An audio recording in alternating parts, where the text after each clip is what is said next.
Hey, I posted this to my story. A customer of mine just absolutely nuked his clutch basket. And I've done this before, and it sucks. And it hurts. It hurts the wallet. We're going to go over it. We're going to go over why this happens. But a lot of you guys are saying like, hey, how the hell does something like this even happen? Every single year, a bike is going to have a new failure point. So let's say if they update something over here, the primary component that fails, okay, everything's running smoothly, they bump up the engine, something else becomes the primary failure point. Outer clutch baskets is the number one thing I want to see people upgrading on their Dynas, okay? Most importantly, I don't see this a whole lot with 4-inch crank bikes. So anything from 99 to 06 for Dyna, and I believe 99 to 05 for everything else. Don't quote me on that. But I typically see the 4-inch crank motors, they don't really do this. It's when we go to a 4 3/8 crank, a bigger crank, which is gonna in turn more torque, okay?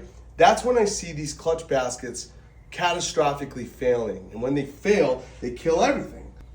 They kill your charging rotor, okay? They'll kill the stator for sure. A piece of metal will get wedged in between the charging rotor and the stator, and then it just, big soup sandwich, it just grinds all this up. And I'm gonna try to salvage this, but yeah, it'll do a number on primaries and inner primaries, especially if it snaps the chain. Let's talk about that. The customer was saying, hey, while I'm riding, the bike is just locking up. It's locking up the rear. So that's not good. So as the chain is rotating like this, a piece of that clutch basket comes in here, grabs that sprocket, grabs that teeth, and it stretches the shit out of this chain. So this has got to get replaced. This is something I really want people to start considering replacing. It's happened to my bike. It sucks, okay? 99 to 05, we had the mechanical chain tensioners. Everybody knows, replace those mechanical chain tensioners, get in hydraulic. For late model Dynas with 4 3/8 stroke, this outer clutch basket is the new chain tensioner for late model Dyna. 06 and later or 07 and later, listen, this needs to go, okay? So let's talk about this. Let's talk about why this failed, what happened, and how to prevent something like this. This is how those outer clutch baskets are made, right? They get the mold, which is pretty much gonna probably be this big sand contraption, okay? They're gonna heat up aluminum to a zillion degrees till it's liquefied. Then they pour that aluminum into the mold like this, and it fills up all of the space in the sand. And then they break all the sand off, and you're left with this piece, okay? And you're left with this. They can make a zillion of them. I don't work at the factory. I'm not a factory guy.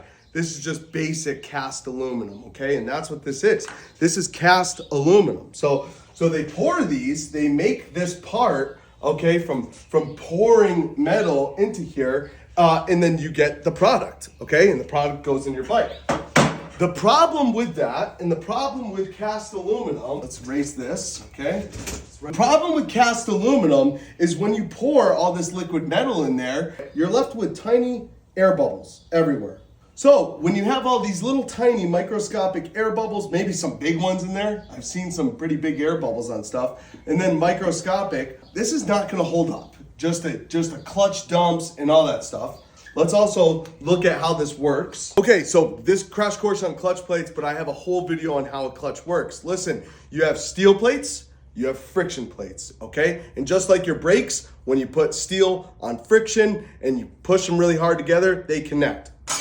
On a clutch, you have the friction plates, which are keyed to the outer clutch basket. See these pieces of metal right there, right on the tips? See, they go in here, like this, okay?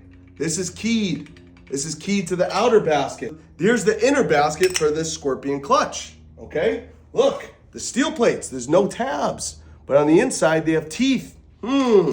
Those are keyed to the inner, like this. Boom, okay? Steel is gonna turn the inner, the friction is gonna turn the outer. Now, what I really want you to look at is, look at this. When you go to dump the clutch and you got this play, listen to that, right? And what do you think is going to happen when you got all those little air bubbles in there? Yeah, you're sending all of this friction, all of this torque, all of this energy into this cast aluminum air bubbly metal part. Well, all these little air bubbles, like this, right?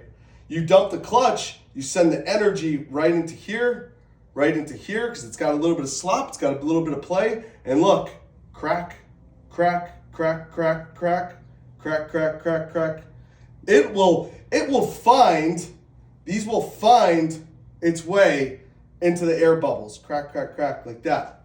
And once they start stress cracking, holding up to you, stunt riding, my red light to red light kind of guys, my city guys, the guys that just pound their bikes from first to third.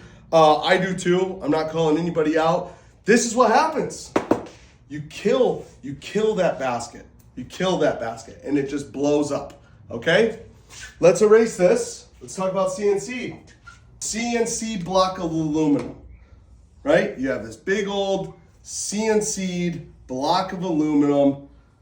Talk to a machinist. If you're a machinist in the comments, please let me know why this is so much better. But this is not porous. They start out like this. Then the machine goes, meh, meh, meh, and it cuts this out perfectly. So now you're left with a perfect, non-porous CNC block of aluminum cut part. Okay, this can handle all the clutch dumps over and over and over. So I might do a part 2 to this video if I got time. It's bike week. I just want to answer your guys' question of why this is happening. But I'll show you pressing out the inner hub from the outer hub, grinding the rivets off, drilling it, and getting on a outer clutch basket on this bike. So this never happens again. When we go to a bigger stroke on the crank, we're going to gain power all over, horsepower and torque, but we're going to see the majority of that ratio on the torque side, okay? So with more torque comes more failure. This is the failure point.